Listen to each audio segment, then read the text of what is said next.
Pulisic dentro, Rafa. Gol! Abraham! Gol! È l'azione più bella del mondo! È l'azione più bella! Hello everyone and welcome to another episode of the SempreMilan podcast. I'm your host, Ollie Fisher, joined by the sizzling Anthony Torgrud. Sizzling, that's a good one. A wee bit sus, but you know, it's good. Yeah, a little bit odd actually. Now I think about it. Yeah, it was more in but- reference to the temperature though. Right. I would assume most people are going through it right now, so they probably understood. Yeah. Yeah, I think there's been like a worldwide heat wave or Yeah, something something. crazy like that. Yeah.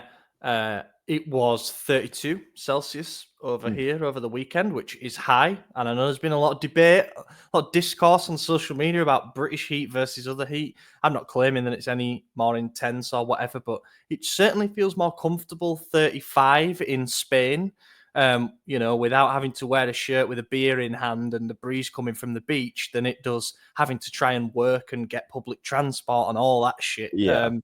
I think I that mean- might factor into it, but You said 32, right? yeah. Yeah, that's still 90 Fahrenheit. Like that's hot, man. People will tell you it's not because the places that they live get hotter. Like it gets hotter here too. It was yesterday, but it's still fucking hot. Like it doesn't, Yeah. Yeah, there's levels to hot, but hot is hot, and when you throw in humidity, it gets brutal. Yeah. Got up to 80 humidity, which is pretty bad. And also, Yeah. it just hasn't rained for a long time. Mhm. And it all built up. And another thing with living in London is that London is usually 4 or 5 degrees hotter than the rest of the country because, it's all tall buildings. There's a lot Yeah. of metal. It's high rise. There's no breeze that can blow through. A lot of concrete and asphalt and all that stuff. So it just soaks up the heat and then radiates it throughout the day. It's awful. It's not very nice, but I think it's meant to be a little bit cooler this week, touch wood. So anyway, we're ploughing on through.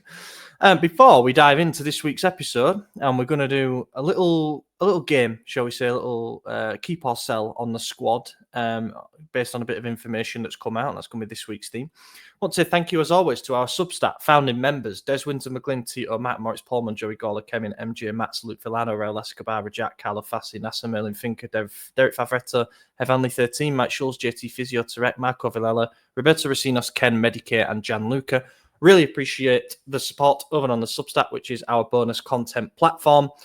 You can go over there and sign up and try a week for free to see if you like it. And with it being a very busy summer, we anticipate there'll be lots worth reading and worth consuming over there, such as Lorenzo and Stefano's most recent pub chat, which came out yesterday on the importance in having leadership within the team.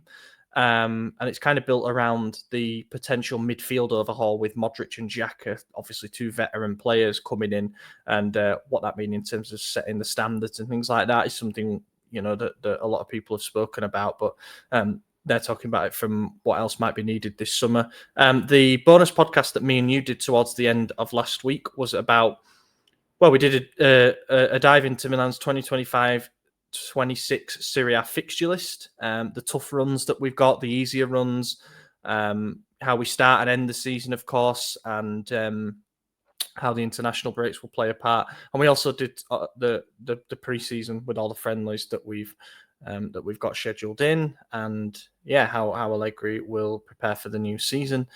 Bonus article that Isaac did was all about the Maignan situation and how he seemed to be 1 foot, maybe 2 feet out the door, and then there was a bit of a U-turn, no deal agreed with Chelsea, and Allegri has kind of stepped forward and is believed to be the front runner in trying to get him to stay and potentially renew his contract. So it's a bit of a look into how Allegri can make an impact in that way. And then there was a newsletter as well about the title being Trading Revenue for Serenity, and the idea of playing games abroad. And that brings us to where we are right now, which is June the 23rd. The transfer window officially opens for Serie A clubs on July the 1st. So, there's been some movement in June.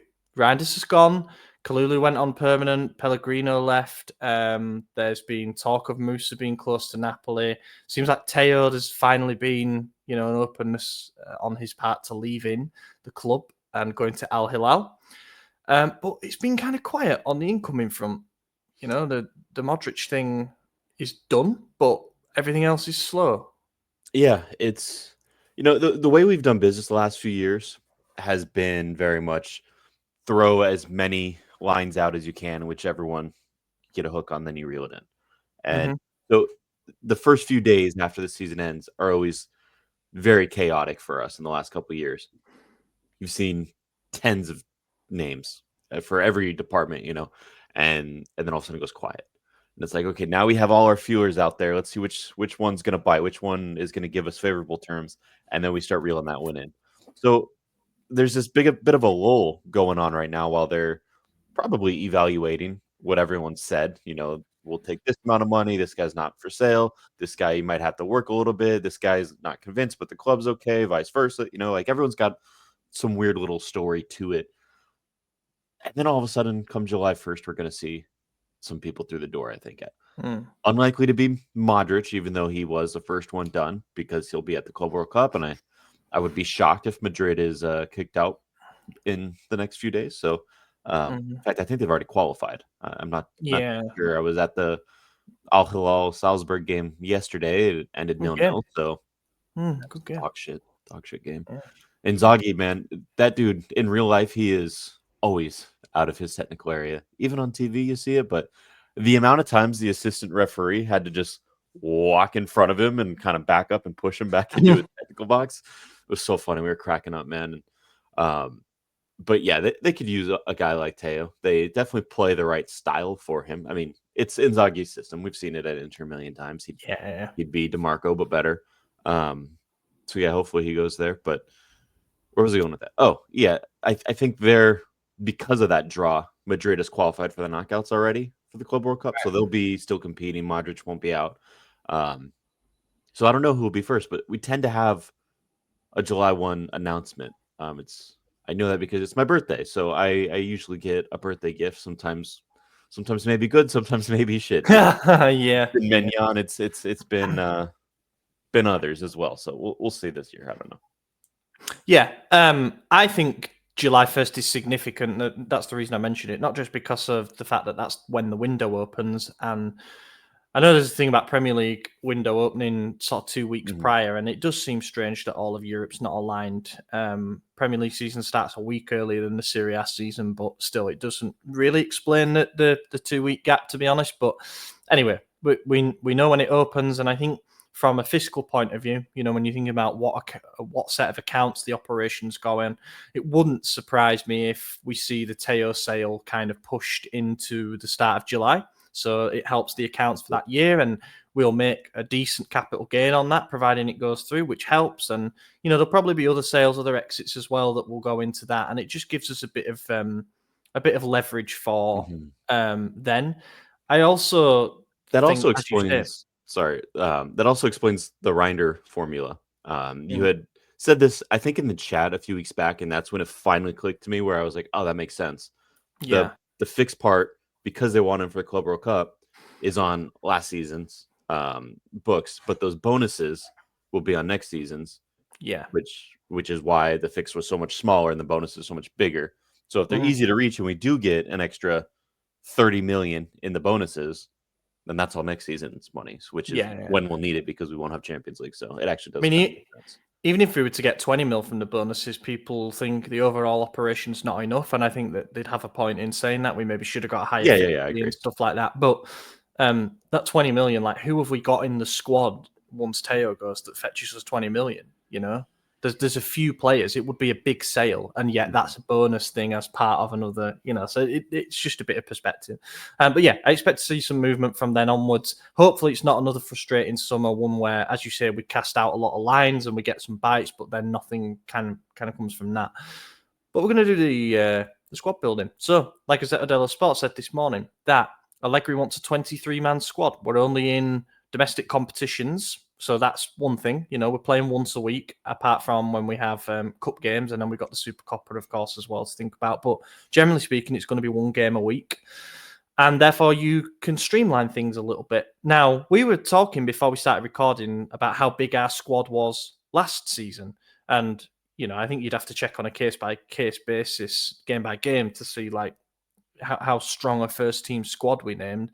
But 23 does feel like quite a lot. Although there's I think it's like it's either a 10 or a 12-man bench in it, which is ridiculous. But that would take you to your 23, And then I think it was COVID when they made it 5 subs, right? That they added to the bench. Yeah.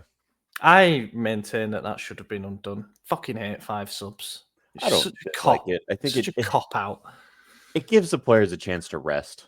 It gives them a bit of a break Yeah. with the unlimited games they're playing every year now. I mean, Well, yeah, that's fair enough. Yeah, I just hate that in individual games, a manager, as we've seen with Conceição, can get it so wrong, and he's fine because he can change half the team during the game. I don't like that. But anyway, moving on. So we're going to go back to front as we tend to do for these kind of things, and obviously there's various things to consider in this when we're saying we'd keep or we'd let go of a player. When we say let go of, we can say sell or potentially loan out. That's fine. And also, we're going to do not just the players that were in the squad for last season and have stayed, so none of the expiring deals, but also players that return from loan, because that is an important factor here too. There's some that might be part of the plans. So I'm going to make a note of the players that we want to keep. We'll try reach a common decision, and then I'll top up how many names we've got at the end and see how far over or under the 23 we are. All right. Starting with Mike Maignan. Keith. Is he around for next season? For me, yeah. I think we get the renewal done. Actually, I think there was a rough patch, but it sounds like Allegri's been chatting with him and convincing him to stay. I saw a report, and I don't know how reliable it was. In fact, I don't remember the source. It was one of those semi-dodgy sources that you see often, and you probably they have a knack for the sensational, and sometimes it's true, most of the time it's not. But they had said that Chelsea actually offered us 20 fixed plus 10 in bonuses, and we turned it down because we want him to stay, but Mike said take it. And if it was 30, then I think we probably would have taken it. So it was a little odd. But that to me says that we're convinced we want to keep him for the foreseeable. Not to mention if Suzuki or Vanya and everyone is poised to leave now, I just don't see a world where we will let him go. So yeah, I was in favor of selling him at the time, as long as we got a fair offer, which would have been, I think, 20 mil guaranteed would have been a fair offer, even with his contract situation, because it was, in my eyes, such an easy situation to fix. You've got a guy on an expiring deal, don't want to be here, sell for 20, trigger that 20 mil clause for Vanja Milinkovic-Savic. We solved the problem. Happy days. It didn't end up going that way, and if all the reports are saying Allegri wants to keep him and that he wants to try convince him to sign a renewal, it may well be difficult, but if the first thing that you do is go against your coach and say, nah, we're binning him off, I don't think it, so that's why, and I was having a bit of a debate with someone on Twitter. I shouldn't get into these kind of things, but it happens, about the Reinders sale, because someone was saying well, if Tara is so good and stuff, why didn't he get more money for Reinders? And I think you can see the exact point where he came into it, and that is the Reinders thing. He was told it's already done and dusted. You can't do anything about it. He probably took the job knowing exactly what was happening on that front.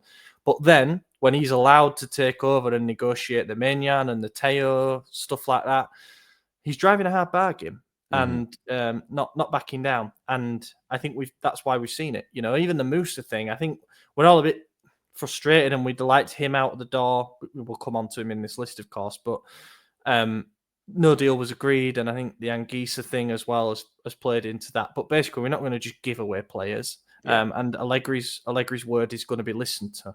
So Maignan, I've got staying around as well. Just to quickly wrap up, because these are not particularly significant names, but Sportiello and Torriani as the backups. Okay? I'm keeping Sportiello. I'm sending Torriani on loan. Okay. You generally have to have a third keeper. So who would you want? I don't know. Nava?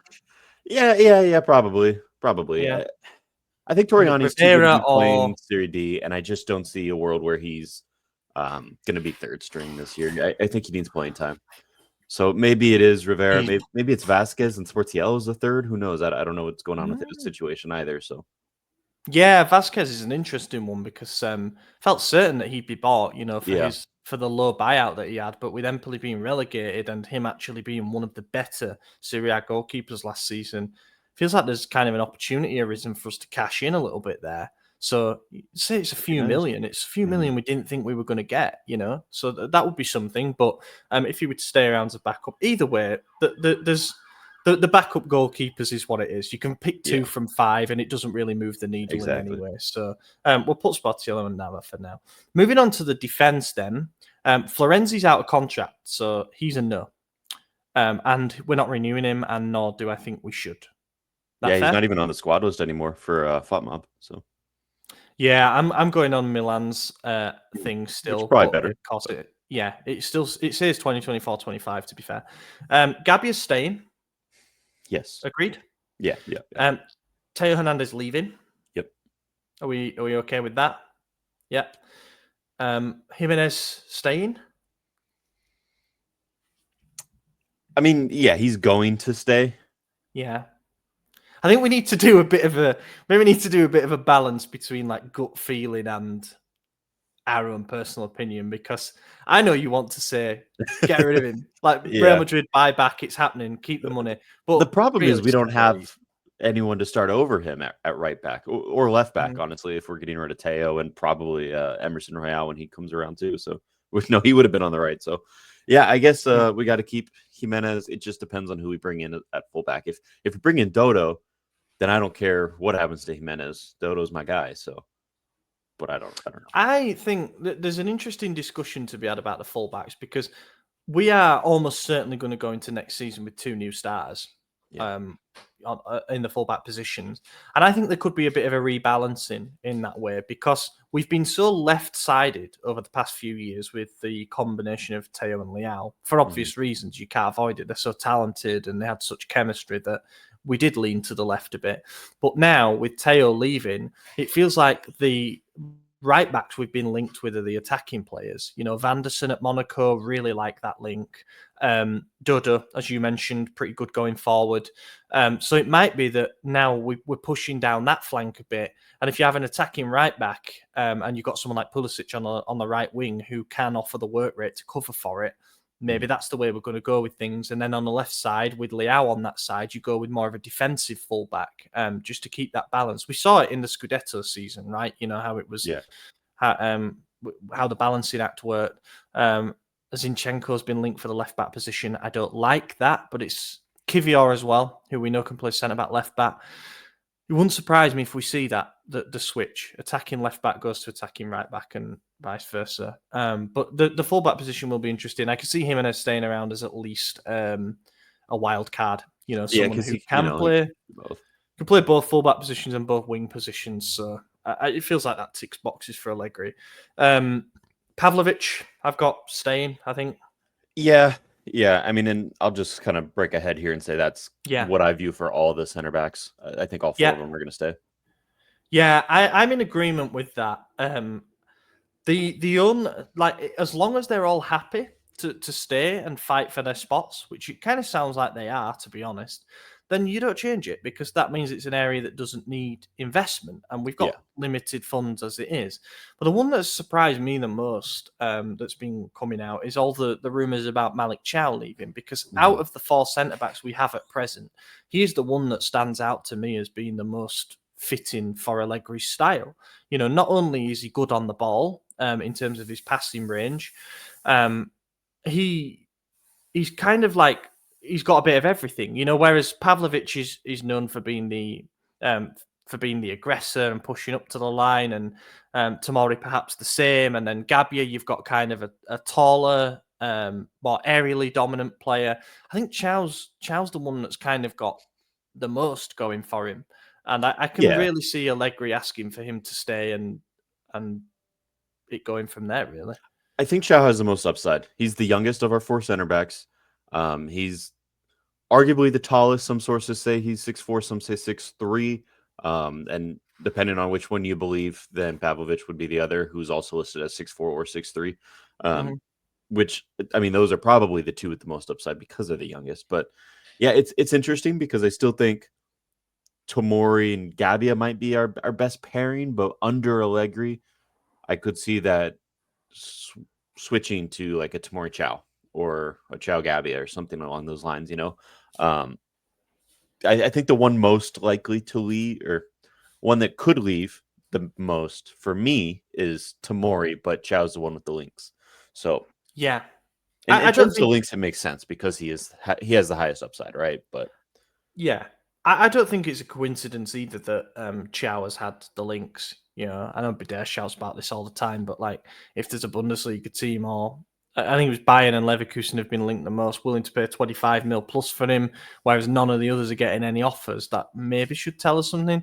I think Gabia is like the most set in stone. You know, he's not going to push to leave, and he'll push for a starting spot if anything.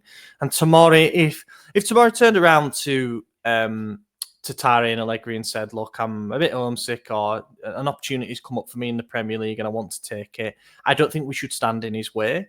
yeah, And I think you can then use that money fine. You know, you can add a little bit, go for Leone, yeah. you can go for Camuzzo. And we've always said since the day we signed Tomori that we thought we'd flip him to the Premier League in a few years, and he's actually overstayed what I Yes. thought he would originally. Not that I dislike him. I love Tomori. I think he's fantastic. I didn't see longevity at Milan for him, so it's I guess a pleasant surprise. But there is a point where it's like, okay, are we keeping a player on the decline, or are we cashing in at peak value? And that's Yes. a tough act to balance, something that Milan has historically struggled to do. So we'll see what happens with him. Yeah, and I also think back to Allegri's last season at Juve, which, you know, you make your own assessments on whether it was a success, but winning the Coppa Italia and the two centre-backs that you seem to rely on above all, because you think of Barzagli, Bonucci, Chiellini, you know, we can't replicate that, unfortunately, Yeah. with where we're at the moment. But you really liked Bremer and Gatti. And I look at our squad and I think, okay, we can't. There's nothing identical in there, but it makes me think Thiaw, Gabia. That might be what he likes, you know. But we'll see. That will be interesting to see, because we never really established much of a consistency with the centre back pairing. So I hope that is one thing that he nails down at the start of next season. So yeah, that's the centre backs done. Emerson Royale is going. Yeah. Agreed. Yep. Terracciano, I am happy to also see leave on loan. Yeah, I'd give him a loan move. He's still young, right? He's very young, so but he's not going to get game time. He just there's no space for him. So yeah, let him go on loan. Yeah, and then Kyle Walker has gone back, so that rounds off the defensive department. We've only got 5 players there, the 4 centre backs and Jimenez. So bit of work to do there in the fullback positions, as we expected. Yeah, I think we got rid of every fullback except for Jimenez. Yeah, we did. Who was my least favorite of the fullbacks. Swallowed your pride for that one, mate. In midfield, then we've got Warren Bondo. That's an interesting start, actually. Yeah, I've seen links of him leaving on loan potentially after preseason, just because no one knows anything about him, dude. He doesn't have minutes. He hasn't played for Milan yet, so he's got to be evaluated. And I say keep him just because I'm really nervous about this midfield without Reinders. The players we bring in, if it is Xhaka, if it is Modric, even if it's Ricci, all 3 of them, you know, we need more. You need a little something, you know. You can't rely on Modric at 40 years old, who is playing, 30 minutes per game right now. He's good in those 30 minutes, but that's a third of the game. So you got to have a more reliable player. So I don't want to sell Bondo, but I also don't know if he's going to be that guy to come on or start or come off the bench for Modric. I have no idea. Yeah. It almost feels like we should do the midfielders in one go, because they're all kind of going for the same, we presume, 3 spots. It sounds like he's going to play a 4-3-3. Because with all the transfer links and stuff, there is the possibility that next season we name an entirely new midfield 3. There's been talk of it being Xhaka holding and then like Javi Guerra and Modric either side. That's really fucking slow. That's a very slow thing. Like, Modric is the quickest of those 3 by quite some distance. And he's 40. Yeah, I watched Guerra the other night. It might be Guerra. Sorry if I've got that wrong. Guerra. I watched Javi the other night. And for Spain under 21 against England, England were all over them in the first half, and he looked like a complete passenger. He lost his man on a couple of occasions. It was completely bypassing him. He didn't seem to have the legs to keep up to keep up to it, to be honest. Then in the second half, when Spain got back into it, he looked a lot better. He was showing for the ball and he was making things happen. He scored a penalty and was really close to equalising with a shot from the edge of the box. So I'm sort of still like jury's out on him, really. But what strikes me about those 3 signings is I still think we're really lacking some intensity in the middle of the park and a runner, someone who can, pick the ball up and run with it. I'm gonna. I mean, disagree if you want, but I'm gonna put Fofana in here still. I think he can play a role, definitely. Yeah. I think we have to keep Fofana. I don't think he's a terrible player. I think. Look, I'm not going to hold anyone's midfield performances last season against them because, I mean, Conceição pretended like there was no such thing as a midfield, right? It was long balls from the defense to the attackers and hope for the best. Whoever we had, Fonseca, geez, I forgot his name, was not much different. He was slightly different, used the midfield a little bit more, but they both managers we had last season basically said, I don't care about the midfield, and that's why Benacer left. He told us, he said that they don't play with the midfield. So Allegri does play with the midfield, and I think it's a bit more methodical. I think he could actually get away with slower players that aren't, running with the ball as much. I think it's more of a build-up, play, pass it in, pass it right back out to the guys on the wing or the fullbacks. I think so. Maybe that's more what he's thinking. He's just looking for guys who could play the ball or hold on to it, which in that case, Modric, Xhaka, they're good. Fofana, hit or miss. So, yeah, a lot there to say, yes, keep Fofana. Maybe it's a horses for courses type thing as well, right? So, against teams that are going to come and play a low block, you do want those 3 players, Modric, Xhaka, Guerra, like to try and break teams down. And it's more like, what did Fonseca call it? Possession-based domination, that kind of thing. But there might be games where you need a runner, a ball carrier. I know the others can do that, but not in the way that Reinders could. I'm not saying you can go out and sign a direct Reinders replacement, but I think if you can play Fofana in a box-to-box role, that's actually where he's going to excel. Probably Bondo, that would be his attribute as well, his ball carrying. And that brings me... Are we keeping Bondo in then? Yeah. Okay, let's put Bondo in. Are we putting Modric in as well because it's pretty much done? I'm putting Modric in, and I'm assuming that the other get done as well. But yeah, that brings us to another ball carrier, Ruben Loftus-Cheek. Now, are we both going to be edgy here? Yeah. I think I'm the same. He's a good player for Allegri's style.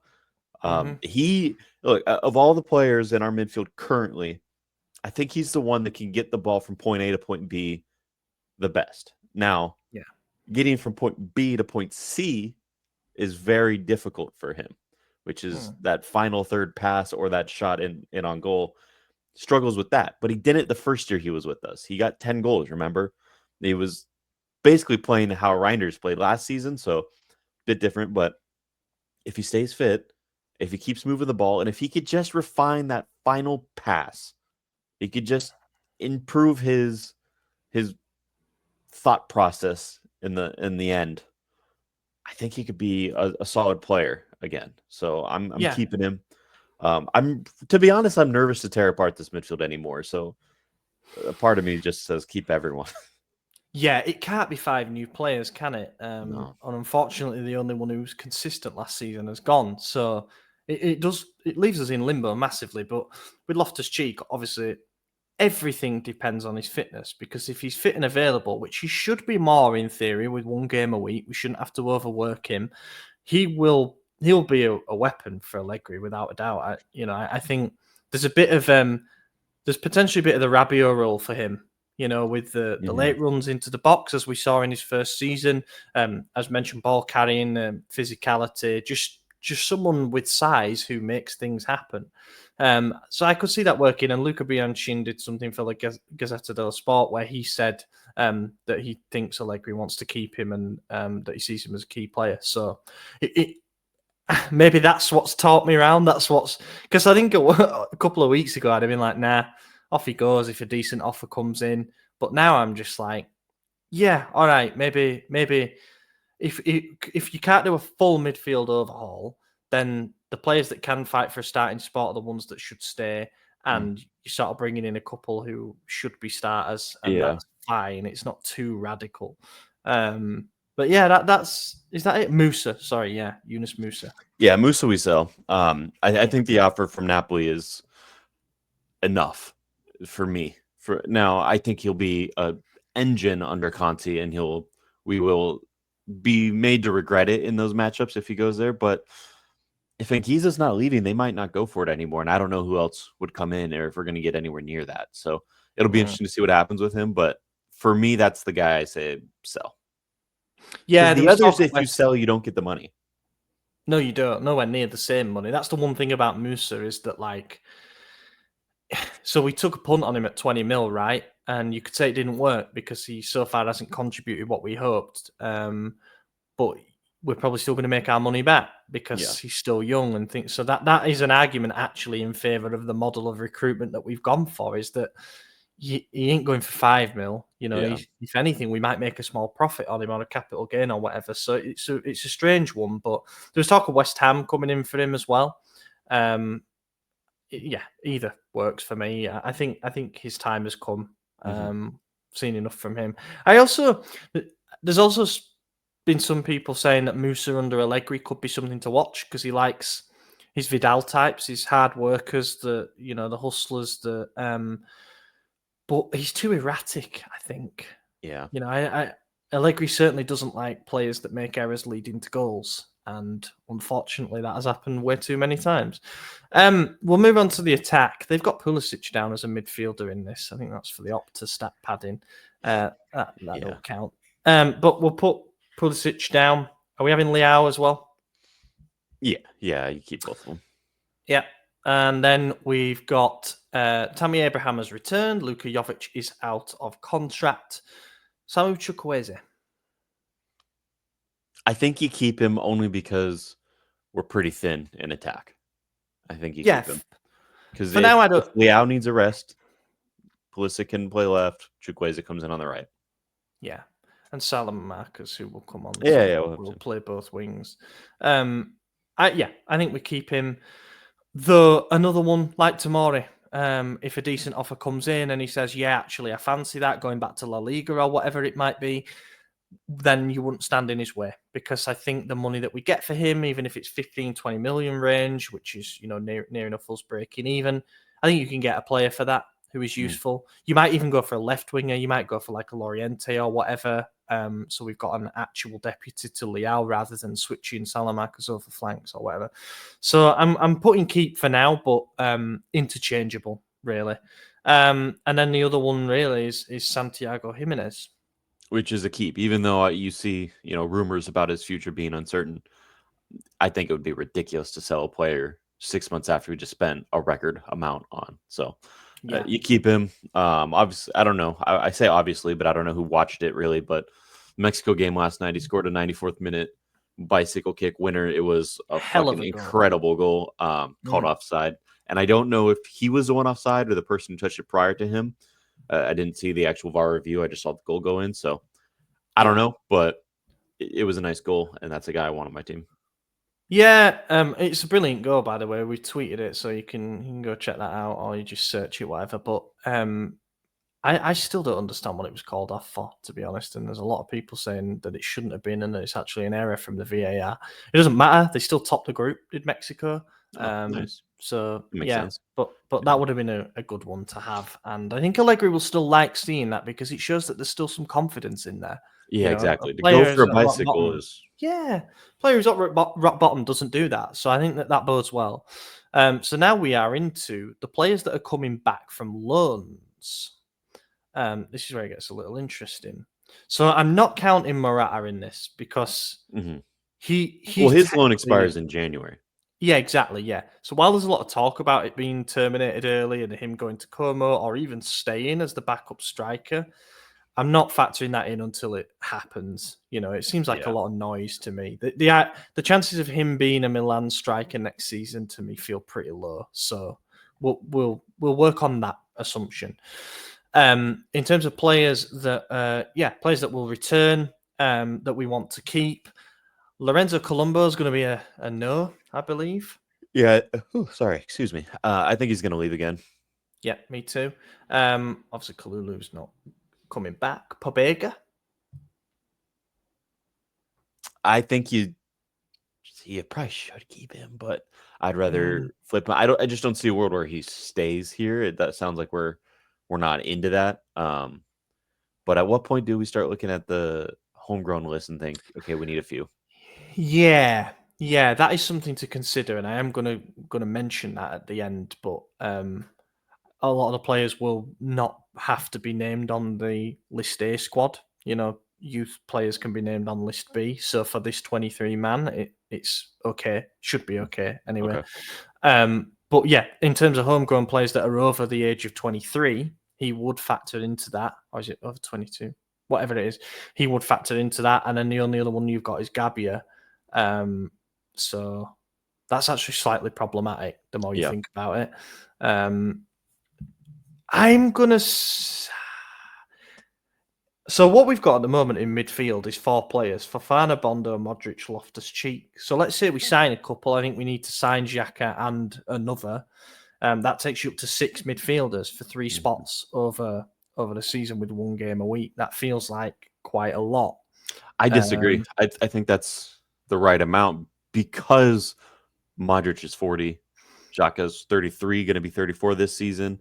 And most subs tend to come from the midfielders because they're working the most, at least in my opinion, without doing any real analysis on that. So I think that's good. You might get 2 midfield subs every game. Who knows? I mean, maybe 3. Like, we have 5 subs.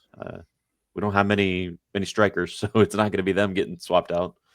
Yeah, there was a report saying that Pobega might be useful to Allegri. That he's going to look at him in pre-season because he does like these. They call them in Italy midfield raider types. The ones who basically bomb box to box, and they're about. And he has got end product as Pobega. Like his goal scoring record's pretty good for what he is, which is ultimately technically a pretty average player. Yeah, he's not fast, but he'd be the fastest in that 3. Yeah, Oh yeah. So we got 6, and if you add Pobega in, that would be 7 midfielders if we're including a couple of new signings. So I'm happy to put him in though for now, to be honest. Yeah, I think with the squad listing, keep him. I think with the squad listing, also because I've got the other 2 midfielders that are coming back. You've got Yacine Adli and Ismail Benacer. Benacer's an interesting one. I could see him cooking under Allegri. I would love for him to stay, to be honest. But in fact, would you rather Benacer than Pobega? Yeah, I would, but I don't know what Benacer's coming back. I just don't know. Because also the way that he left, there was a lot of ill feeling about the way that it came about, putting in another transfer request on deadline day. Yeah, I think I could see it. I could see it working out because now it's like, okay, new manager, new sporting director. Like, I think he left because of Conceição's behavior and Furlani and Moncada. That those group. Without them, obviously, like, they're still here, but they're not really doing the main thing. It's Tari now, so I could see him saying like, okay, that mess is over. Let me come back if he's healthy, if he's fit, if he could actually play, because then that's your midfield 3: Xhaka, Modric, Benacer, and that's a very good midfield. I agree. I think that's up there in terms of the best in Serie A. Wait, what else have we got? Sorry, I'm switching between lists here. Salamakas. Yeah. Oh, we're saying no to Adli. Yeah, no to Adli. Yeah. Salamakas keep. Yeah, keep Salamakers. Yeah. I can't believe it's got to this because sort of a year ago it was a similar kind of discussion. We don't really know what Salamakers is. Could we cash in on him for like a healthy profit and sign someone who we know their position? Because that's always been an enigma with Salamakers, is where's best to play him. But he had such a good second half of the season with Roma that it feels like a free new signing. I know it isn't that way, but it feels like that, as in like we're welcoming back someone who's better than when they left. Yes, it was like Gabi's loan. Yeah, and I think Allegri will really like his versatility. I honestly think that depending how the right back pursuit goes, He might be be a his. contender to start there. Yeah, genuinely, it might be. Especially if we were to sign a more defensive left back, because I think as a right back pushing forward, Salamakers, Pulisic could actually be a really good flank. Well, and we saw it work last preseason as well. It was successful. So yeah. In terms of others that might come back from loan and have, I mean, I'm going to say Okafor goes again, but I really don't know where at the moment. Yeah, I mean, I think Allegri will have a look at him because we did see his physicality improve, his physical conditioning improve while he was with Conte at Napoli. Obviously, he didn't play a whole lot, but we saw the videos and the pictures on Instagram. He had the six pack. He was running every day. He was doing cardio, and the man physically looks much better than he did before he went to Napoli with us. So I could see Allegri saying, okay, maybe this is our backup left wing if he's okay to still do that, you know? Mm-hmm. Yeah, I think it's another one where there's a lot of players in this squad, in particular the players that coming back from loan spells, where you say if they're fit, that saves us having to make a signing. Like, and then you think, well, that's exactly what we signed them for at the time. You know, we signed Okafor to be that backup left winger. It didn't really happen. Signed Salamakers, and then we had to let him go. You know, Benacer, same sort of thing. Pobega, same sort of thing. I'm not going to include him, but I think he will get a look. Is that fair? Or do you want to include him? Do we have one list or two lists here? Well, I've got one list going. Okay. All right. We'll keep him on standby and we'll see what numbers we're at the end. Because I think I would prefer him in there, but I understand why you say no. Okay, yeah. Right, so I'll tell you where we're at now. We've got 3 goalkeepers, Maignan, Sportiello, Nava.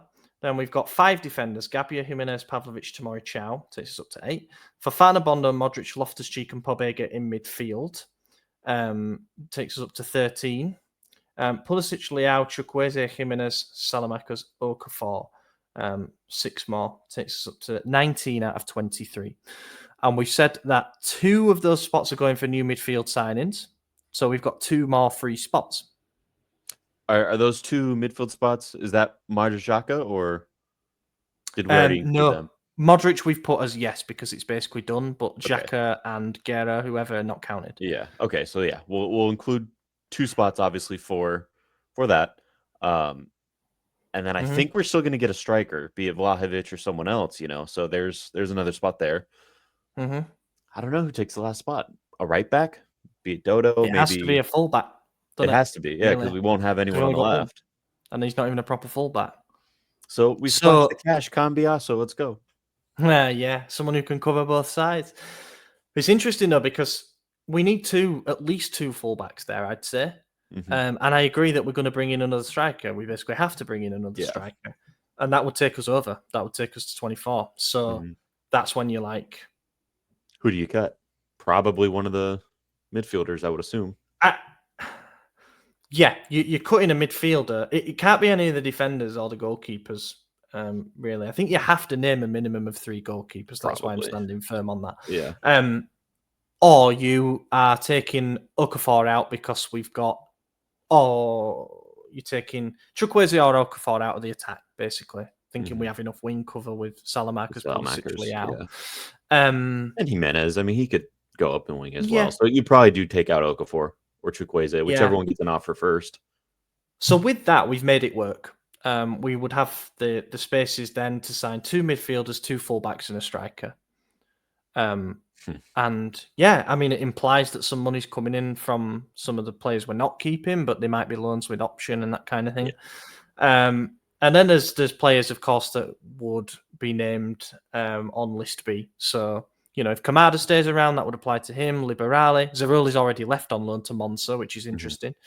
Batisagi, you know, there's plenty of names from the Futuro and Primavera who would not count towards this. But yeah, there you go. Piece of piss. Like, why don't we just do the sporting director thing? It's easy. That's how we ended up with Fulani Moncada.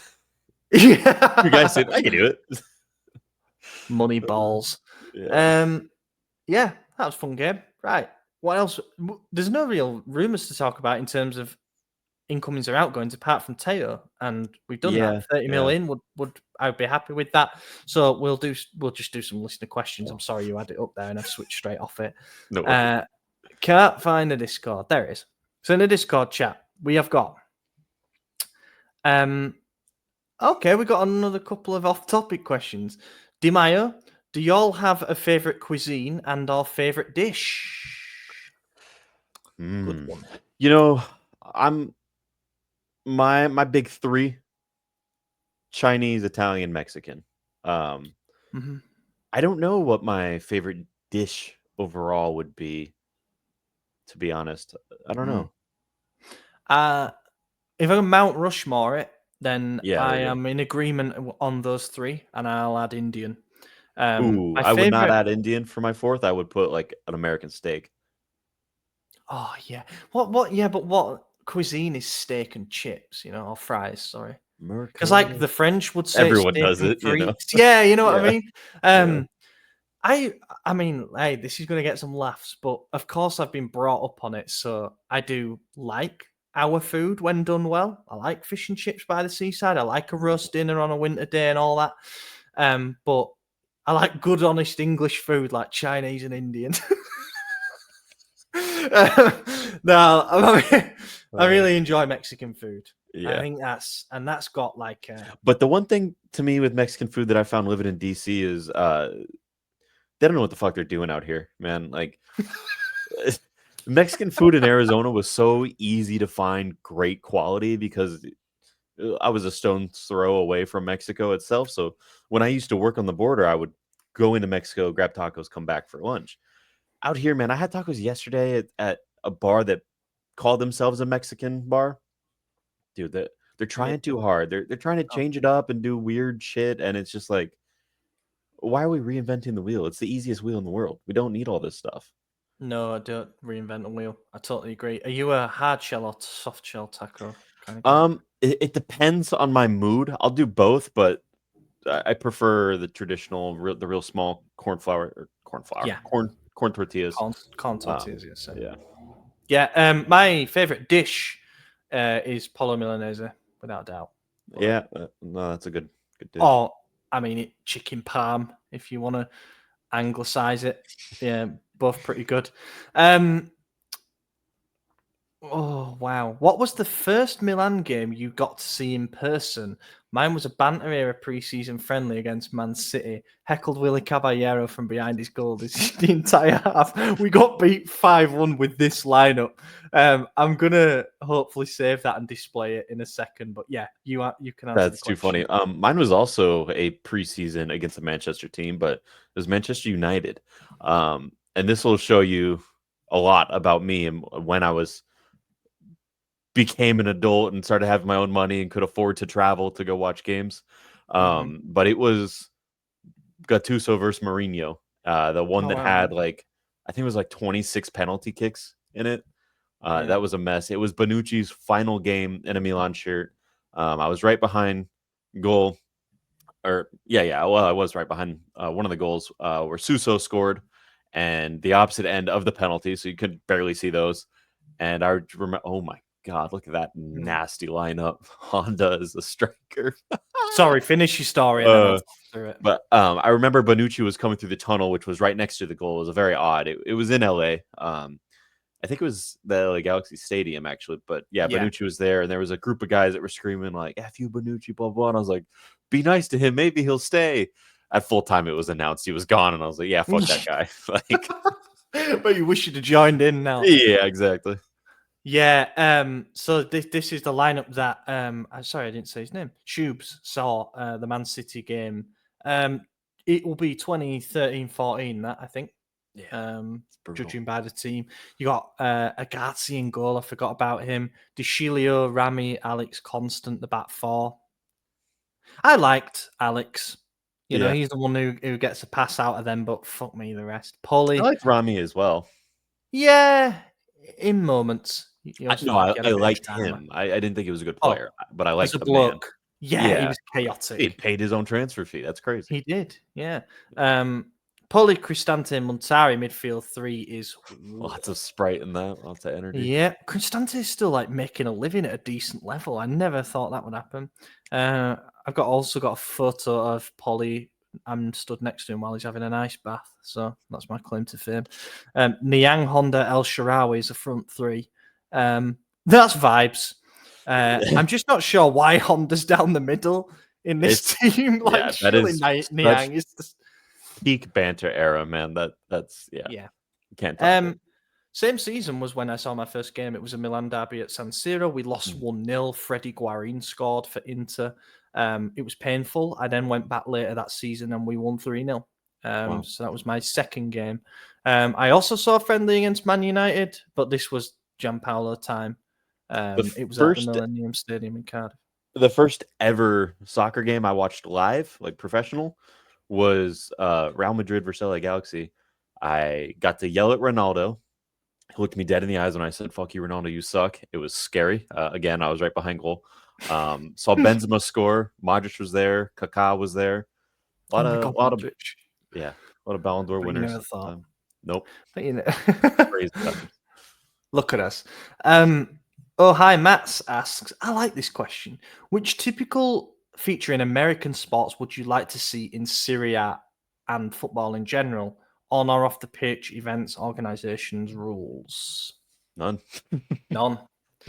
As someone who lives here, I get, and my primary sport is soccer, I get really frustrated just seeing stuff. I was talking to a buddy yesterday, one of the guys I went to, I won't name anything, but his background, he is a technical director for a youth sector of a professional European team. So I won't name that, but pretty highly qualified in the sport.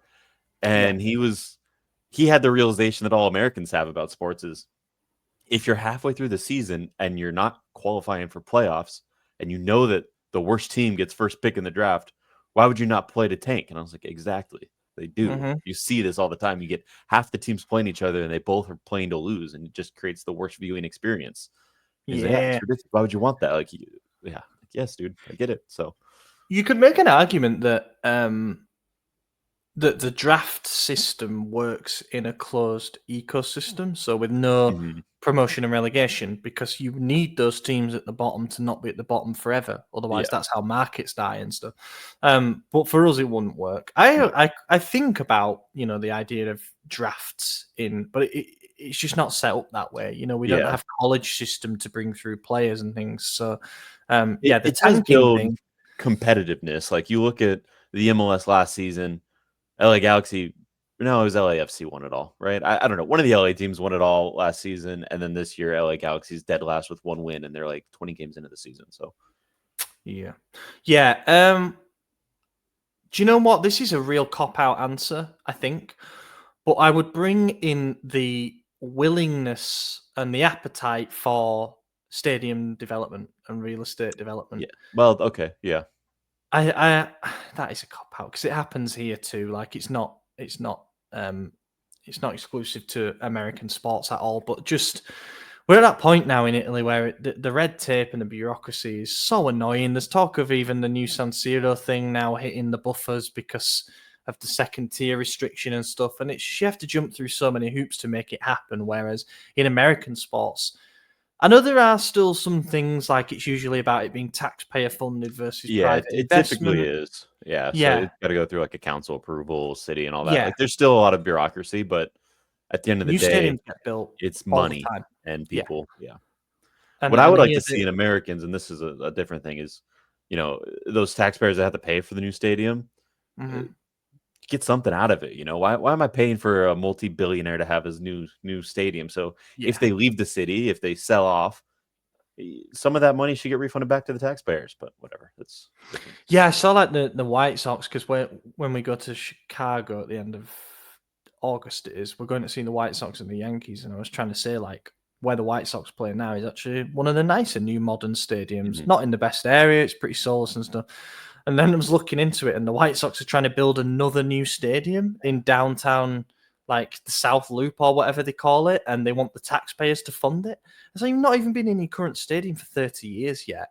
I know it seems like a long time, but it's still fine. It's not falling apart or anything. And it's just, Yeah, it's mad. I mean, I live North London as well, where you've got Arsenal down the road who've built the Emirates in recent, and then Spurs who've just done theirs as well. Mm-hmm. And seeing the impact that it can have on the local area, it makes me think that if you sort of get the ball rolling in Italy and in Serie A with new stadiums, and it becomes like a real estate venture, and you get a lot of private investment into it through that way, that's going to be the only way that it can happen. Once the Italians, to generalize, wake up and smell the coffee and they're like, there's a lot of money in this for us, then we might start to. But for now, it's all about control and about stopping the influence from abroad and things like that.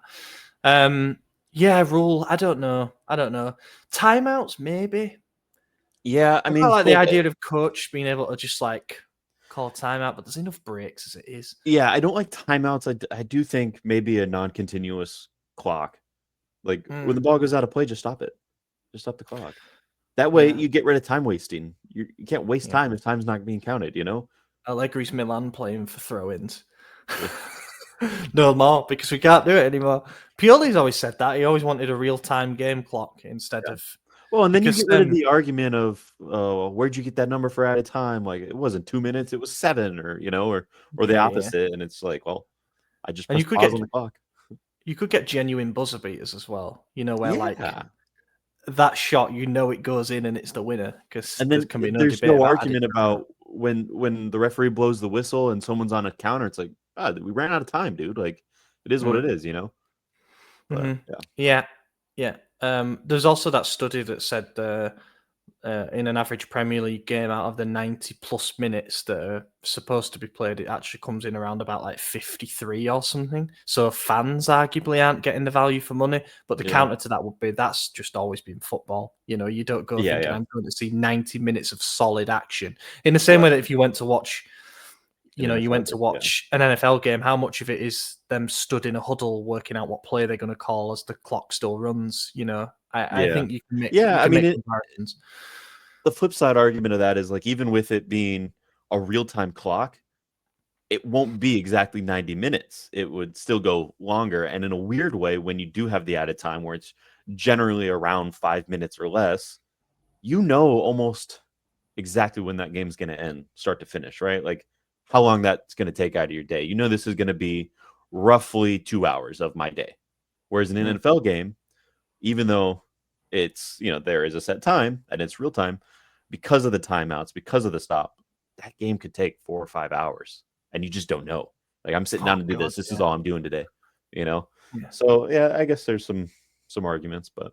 Yeah. I've not thought about that, because like when you show up, that it's a 2 hour thing. You've got 45 minutes, then your half time, and then when you factor in added time, it usually comes in near enough 2 hours, just shy of. But then it could become something mad, especially with like an injury or whatever. Yeah. I suppose you kind of got that now still, but yeah. Final question, Raymond Faris: if Milan win the Scudetto, should I hire a drunk guy to bulldoze half my house? I'll do the whole thing. Yeah, why half? Why half? Second star, second house is what you'll need. Mow it down, build a parking lot, and I don't know, open up a Walmart or something. Yeah, make good money doing that. Yeah. Good place to end it. Thank you very much for watching, everybody. Hope you enjoyed it. We're trying to keep it fresh with different topics each week while we've got a lack of signings and until pre-season action gets underway. But we're back later this week with another bonus episode, of course, and early next week with another main podcast episode. I've been your host, Ollie Fisher. Find me on Twitter at Ollie Fisher. AJ, cheers for joining. See you, team. Also, can I just do a shout as well? We've got a new guy on board who's doing short form videos for us. We're really happy with how they're coming out. We're doing podcast clips. I'm doing some videos about breaking news, reaction, and things like that. So go follow us on Instagram, TikTok, all that stuff, because we're going to be producing more content on there. But yeah, thanks for listening, watching. Have a fantastic week, everyone.